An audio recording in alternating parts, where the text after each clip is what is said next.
दिल्ली से है, जहां दिल्ली के 3 स्कूलों को बम की धमकी मिली है। Delhi cantt army public school, Janakpuri Meera public school और मयूर विहार सलमान पब्लिक स्कूल, ये वो 3 स्कूल्स जहां आज बम की धमकी भरे ईमेल्स भेजे गए।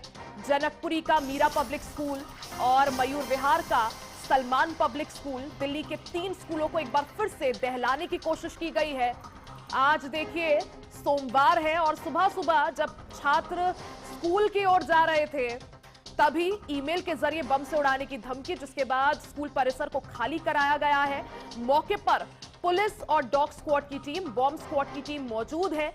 तलाशी अभियान चलाया जा रहा है, यानी कुल मिलाकर चेकिंग इस दौरान हो रही है। इससे पहले भी देखिए कई बार अलग अलग जगहों पर, कभी दिल्ली कभी यूपी, अलग अलग जगहों पर स्कूल्स को ऐसे ही बम से उड़ाने की धमकी मिलती रही है।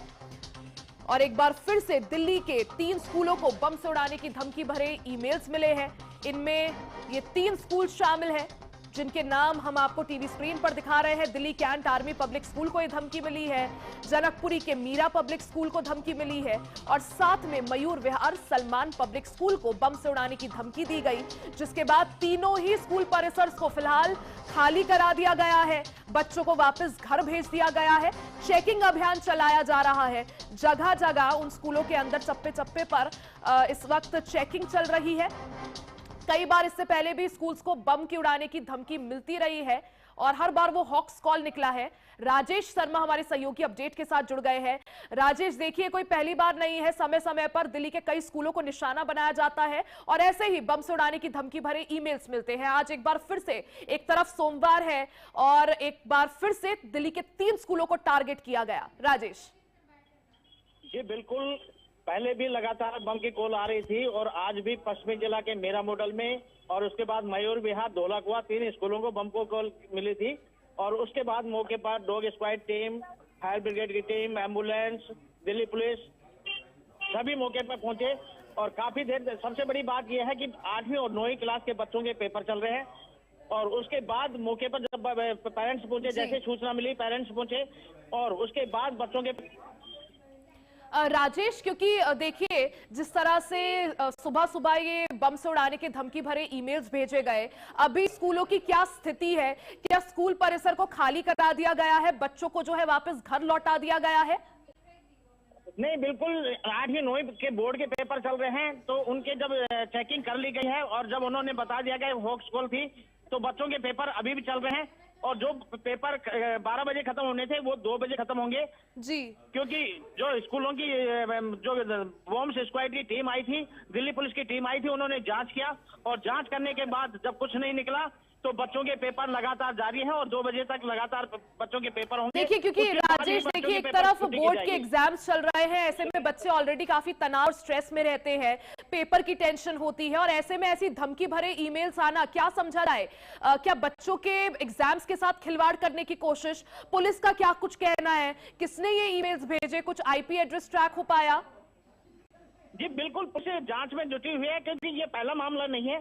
इससे पहले भी लगातार बम की कॉल मिल रही थी और उसके बाद आज सुबह भी 8:45 पर ये कॉल मिली। उसके बाद मौके पर दिल्ली पुलिस पहुंची और फायर ब्रिगेड की टीम, डॉग स्क्वाड की टीम पहुंची और जांच की गई और जांच के बाद वो कॉल निकली गई तो बच्चों को पेपर देने के लिए बोला गया और अब जो बच्चे के पेपर एग्जाम चल रहे हैं वो बच्चे अभी एग्जाम दे रहे हैं और 2 बजे बच्चों की छुट्टी होगी। जी राजेश, क्योंकि देखिए जांच तो चलती रहती है, नतीजे तक कब पहुंचेगी?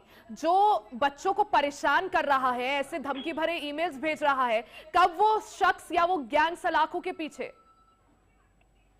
जी बिल्कुल, पुलिस का साफ कहना है कि हम जांच कर रहे हैं, लेकिन जांच का विषय यह है कि इससे पहले लगातार कॉल आई है और कॉल आने के बाद जांच पुलिस मौके पर पहुंचती है, जांच करती है, लेकिन ऐसा कुछ नहीं निकलता है। लेकिन अभी तक क्यों नहीं आरोपी जो ऐसे मेल भेजते हैं, अभी तक आरोपी क्यों नहीं पुलिस की गिरफ्त में है? तो सबसे बड़ी जांच का विषय ये है क्योंकि लगातार अभी नहीं है, उससे पहले भी लगातार धौलाकुआ, कभी रोहिणी, कितनी कॉलें आई हैं और आज फिर ये 3 स्कूलों में बम की कॉल आई है। हालांकि जांच के बाद ये बॉक्स कॉल निकली, लेकिन पुलिस पूरे मामले की जांच में जुटी है। पुलिस का साफ कहना है कि हम जांच में जुटे हैं, ऐसा कुछ नहीं निकला है। लेकिन सबसे बड़ी बात यह है कि पुलिस इस पर आरोपी को क्यों नहीं गिरफ्तार कर पा रही है। जी राजेश, देखिए जिस तरह से आए दिन दिल्ली के स्कूलों को टारगेट किया जाता है, बम की धमकियां दी जाती है, ऐसे में जो अभिभावक है उनका क्या कुछ कहना है? क्योंकि अपने बच्चों को लेकर अभिभावकों को भी टेंशन होती है। जिस माहौल में बच्चे पढ़ रहे हैं, आए दिन कभी दिल्ली के किसी स्कूल को धमकी, कभी किसी स्कूल को धमकी। ये बिल्कुल अभिभावकों में डर होता है, क्योंकि जैसे ही ये टीवी पे खबर चलती है तो अभिभावक डर जाते हैं। और आज भी ऐसा ही हुआ, क्योंकि जैसे ही कॉल मिली पेरेंट्स वहां पहुंचना शुरू कर दिया। और उसके बाद जब स्कूल पेरेंट्स से मिले, लेकिन जब पुलिस जांच के बाद चली गई तो पेरेंट्स की जान में जान आई। लेकिन फिर भी कहीं न कहीं पेरेंट्स को डर लगा रहता है, क्योंकि जैसे जैसे कॉल आती है और पेरेंट्स वहां पहुंचते हैं और बच्चों की छुट्टी की मांग करते हैं। लेकिन ऐसे में कहीं न कहीं पेरेंट्स के लिए तो जरूर डर बना रहता है। लेकिन लगातार ये वॉइस कॉल आ रही हैं, लगातार ईमेल आ रही हैं, तो कहीं न कहीं पेरेंट्स में तो डर होता ही है। लेकिन ऐसे उस पर पुलिस को जरूर लगाम लगानी चाहिए, क्योंकि ऐसे जी बिल्कुल, यहाँ पर देखिए जिस तरह से जो स्ट्रेस के माहौल में बच्चे और उनके अभिभावक रहने को मजबूर है, ऐसे में सवाल यही है कि ये धमकियों का सिलसिला जिस तरह से स्कूल्स